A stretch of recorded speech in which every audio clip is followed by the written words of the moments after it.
Iremos finalmente voltar a ter um campeonato decidido em sua última etapa, na disputa entre o heptacampeão Lewis Hamilton e o jovem astro Max Verstappen, que chegam empatados para a final em Yas Marina.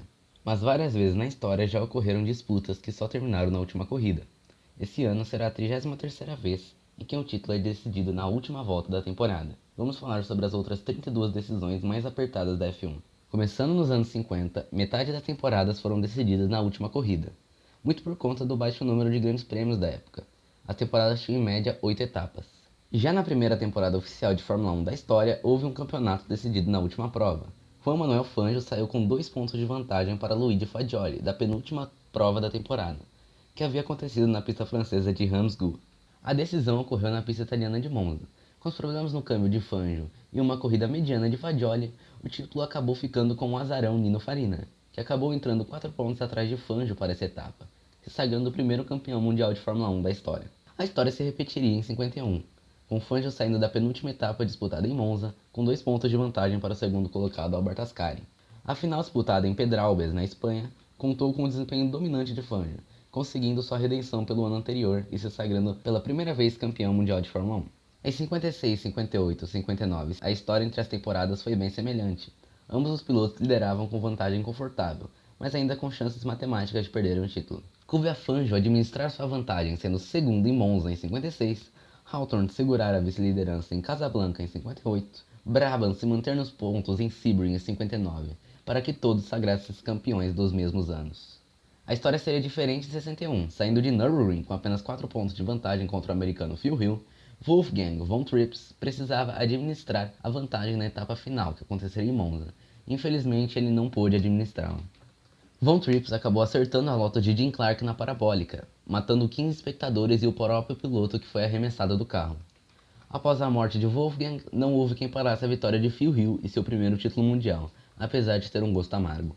Em 62, Graham Hill saiu da última etapa nos Estados Unidos com 9 pontos de vantagem em cima de Jim Clark. Mesmo precisando apenas pontuar na África do Sul, Graham contou com um vazamento de óleo no carro de Clark, venceu e se sagrou campeão de pilotos pela primeira vez em sua carreira.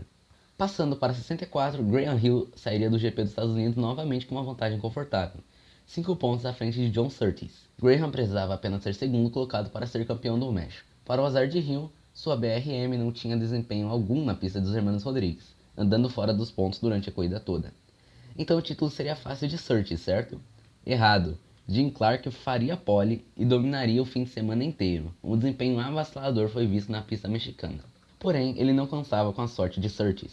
Na última volta, o motor clímax da Lotus de Clark acaba tendo um problema com o óleo no motor e abandona a prova. Ainda terminaria em quinto graças ao seu forte desempenho, que acabou dando volta nos outros pilotos, mas entregaria a vitória a Dan Gurney e o título a John Surtees, que chegaria em segundo, se sagrando campeão pela primeira vez na sua carreira, e única também. Em 67, Denny Hulme sairia com 5 pontos de vantagem da penúltima etapa para Jack Brabham. Acabaria sendo terceiro na final disputada no México, enquanto Brabham terminaria em segundo. Foi o primeiro título de Denny Hulme. Em 68, Graham Hill sairia dos Estados Unidos com 3 pontos de vantagem em relação a Jack Stewart. Contando com a falta de desempenho da Matra de Jack no México, Graham caminhou a passos largos para vencer e se sagrar bicampeão de Fórmula 1. Em situação semelhante ao campeonato de 2021, em 1974, Emerson Fittipaldi e Clay Regazzoni chegaram à última prova em Watkins Glen, empatados com vantagem para o piloto brasileiro nas vitórias. Na pista americana, nenhum dos postulantes ao título se sobressaiu. Carlos Reutemann venceu enquanto Fittipaldi foi campeão, sendo o quarto colocado. Por problemas no amortecedor, Regazzoni nem ao menos pontuou. Em 76, Lauda e Hunt chegaram a Fuji, separados por apenas 3 pontos. Em história bem conhecida pelos cabeças de gasolina, chovia muito em Fuji e Lauda desistiu de correr, enquanto Hunt guiou sua McLaren para o seu único título mundial, terminando em terceiro. Em 81, Carlos Reutemann saiu da penúltima etapa em Montreal liderando o campeonato por apenas 1 ponto em relação a Nelson Piquet, deixando a decisão para a terrível pista de Las Vegas, no Caesars Palace. Na pista, mesmo com a pole position, a Williams de Reutemann se provou acertada apenas para o sábado, terminando fora dos pontos, enquanto Piquet se sagraria campeão por 1 pontinho, terminando em quinto. Prost e Piquet chegariam para a decisão do campeonato em Kyalami separados por 2 pontos, no ano de 1983, com vantagem para o piloto da França. Durante a corrida, Alain acabou abandonando por um problema no turbo, deixando taça livre para Nelson Piquet, que terminou em terceiro. Lauda em 84 chegaria para a final com 3,5 pontos de vantagem. Meio ponto foi dado a Prost, que venceu o GP de Mônaco, mas recebeu metade dos pontos porque não houve o complemento de 75% da prova. Lauda precisaria apenas de uma segunda colocação e foi isso que aconteceu. Prost vencera e Lauda seria segundo, conquistando o título por meio ponto. Em 86, Mansell chegaria com uma vantagem confortável de 6 pontos em relação a Prost, precisando ser apenas quarto colocado para selar o título. O piloto inglês anotou a pole e fez uma corrida segura, porém acabou sendo castigado por um pneu furado, que o fez abandonar a prova. Ele ainda seria campeão com o resultado da corrida naquele momento, porém, faltando menos de 20 voltas para o fim, Prost ultrapassou o Piquet e assumiu a ponta e levou sua McLaren para seu bicampeonato. E aconteceu na caótica e trágica temporada de 94. Michael Schumacher saiu da penúltima etapa em Suzuka, liderando o Damon Hill por um ponto.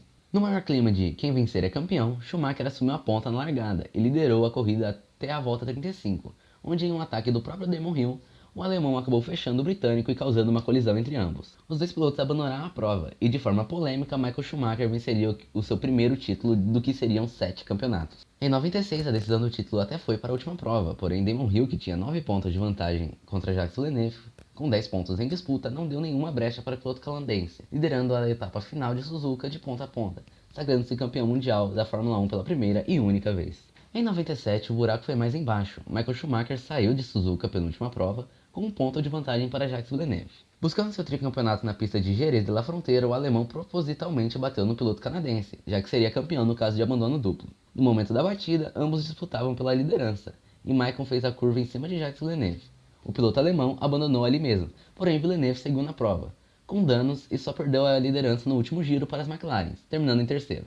Villeneuve saiu campeão, ainda com a manobra suja de Michael. O piloto alemão acabou sendo desclassificado do campeonato pelo incidente, perdendo seu vice-campeonato. Em 98, mais um campeonato para se decidir na última prova. Após sair de Nürburgring com vantagem de 4 pontos em relação a Schumacher, Hakkinen buscava o seu primeiro título na carreira, precisando apenas chegar à frente do alemão para vencer o Mundial. Mika tomou um susto ao perder a pole para Michael, porém, já na primeira volta, Hakkinen assumiu a ponta para nunca mais sair de lá. Contando com um problema no pneu de Schumacher, se sagrou campeão mundial com sua McLaren. Em 99, a Ferrari já mostrava que seria uma potência para os próximos anos, tendo um carro muito veloz. Porém, seu principal piloto, Michael Schumacher, havia quebrado a perna em um acidente e perdido meia temporada por conta disto. Coube a Ed Irvine, segundo piloto da Ferrari, assumir o protagonismo da equipe. E não fez feio, saiu de Sepang pela última prova do campeonato com 4 pontos de vantagem para Hakkinen. Na final, em Suzuka, Schumacher, que havia voltado para as 2 últimas provas, anotou a pole, enquanto Irvine largaria em quinto. Schumacher até apresentou resistência, mas a McLaren foi imparável na pista japonesa, dando a vitória a Hakkinen e o coroando bicampeão mundial por apenas 2 pontos contra Irvine, que chegaria em terceiro. Em 2003, Schumacher tinha uma larga vantagem contra Raikkonen para a última prova em Suzuka, de 9 pontos com 10 em disputa. Porém, o péssimo quali de Schumacher acendeu a esperança para o finlandês. Ambos os pilotos largariam mal, com Kimi em oitavo e Michael em 14º. Raikkonen foi pouco a pouco escalando o grid, sabendo que só a vitória importava. Mesmo que tenha escalado até a segunda posição, não foi páreo para o forte ritmo de Barrichello, coroando Michael Schumacher como o primeiro ex-campeão mundial da Fórmula 1.